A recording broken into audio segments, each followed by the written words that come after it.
आजको हाम्रो प्रडक्ट छ Xiaomi Redmi AirDots है। यो प्लेइङ कार्ड र पिक चाहिँ के को लागि भन्दाखेरि चाहिँ यसको साइजको कम्पेरिजनको लागि है त। यसको स्याडो हल्का आइदियो है स्ट्यान्डको।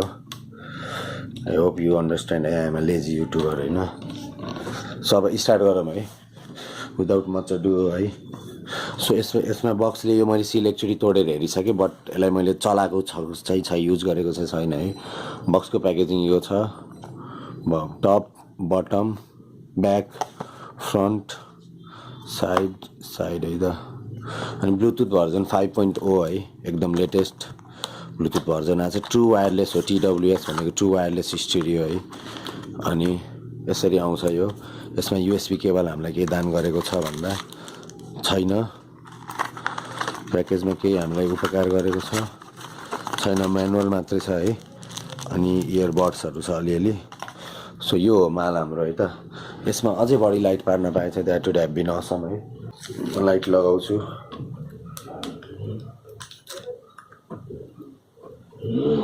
दिस सुड डु है। सो यो हो हाम्रो प्रडक्ट छ रेडमी। फ्लिप हुन्छ है, as you can see flip हुन्छ। बक्स ठिकै छ, त्यस्तो खतरा प्रोटेक्सन छैन किनभने प्लास्टिकको हो होइन, म्याग्नेटिक रहेछ यो पोइन्टमा सायद। अनि यो चाहिँ प्रोबेबली राइटवाला होला है। Let me try. राइटवाला हो यो राइटवाला हो, यो लेफ्टवाला हो। एकदम लाइट छ है, यहीँ लेखेछ कति 3 पोइन्ट कति ग्राम है होला बक्समा है। यो छ।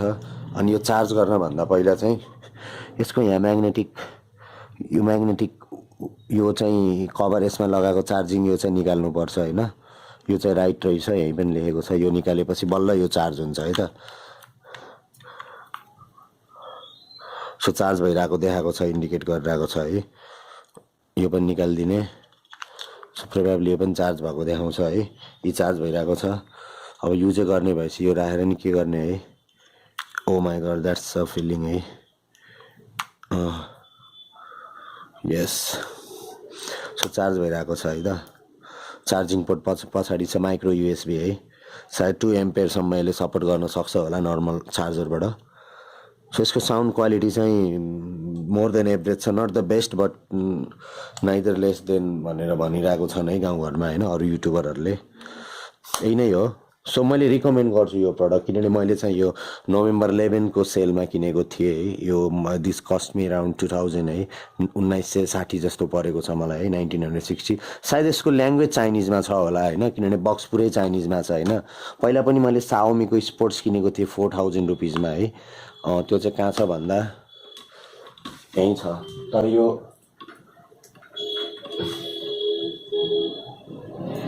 गुड ब्याट्री ब्याकअप है। तर चाहिँ यो चाहिँ यस्तो बुरी हालतमा भइसक्यो किनभने मैले किनेको 1.5 वर्ष 2 वर्ष भइसक्यो। तर अहिले पनि चल्छ बाइकमा, हेलमेटसँग लगाउँदा चाहिँ एकदम कम्फर्टेबल छ। विदाउट हेलमेटको लागि चाहिँ यो अलिकति गाह्रो भयो मलाई है। विदाउट हेलमेट लगाउन चाहिँ अलिकति गाह्रो भयो। एकदम राम्रो रबरी फिनिस छ है, केही कानहरू दुख्ने त्यो प्रब्लम नै हुँदैन यो वालामा चाहिँ होइन। सो यसको साइज चाहिँ मैले यहाँ तास र उसँग कम्पेयर गरेन नि त है। सो कम्पेयर गर्नु पऱ्यो। सो यस्तो छ यसको साइज तास र उसँग हेर्दाखेरि यस्तो देखिन्छ है त। यही हो हाम्रो माल आजको।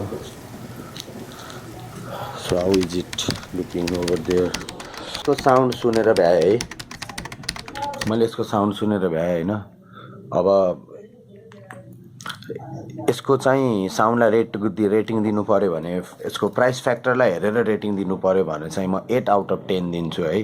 अनि ओभरअल तरिकाले रेटिङ गर्नु पऱ्यो भने म 7 सम्म चाहिँ दिन्छु, किनभने मैले पावर एम्प युज गर्छु है मेरो फोनमा चाहिँ पेड भर्जन। अनि त्यसमा चाहिँ ओरिजिनल एल्बमबाट प्ले गरेर मैले त्यसरी ट्राई गर्छु होइन गानाको क्वालिटी सुन्नलाई चाहिँ। त्यो अनुसार चाहिँ मैले सराउन्ड साउन्डमा प्ले गरेँ है, रिभर्बमा पनि प्ले गरेँ, रिभर्ब इफेक्टमा पनि प्ले गरेँ, स्टेडियम इफेक्टमा चाहिँ होइन। अनि त्यो सबै इफेक्टमा चाहिँ एकदम राम्रो डिप बेस थियो है। अनि साउन्ड क्वालिटी चाहिँ ओभरअल भन्नुपर्दा 7 आउट अफ 10 चाहिँ दिन मिल्छ यसको साउन्ड प्राइस फ्याक्टरलाई हेरेर चाहिँ।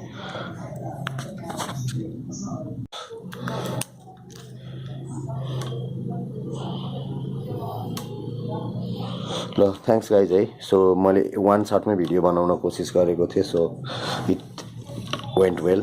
Thanks for being here.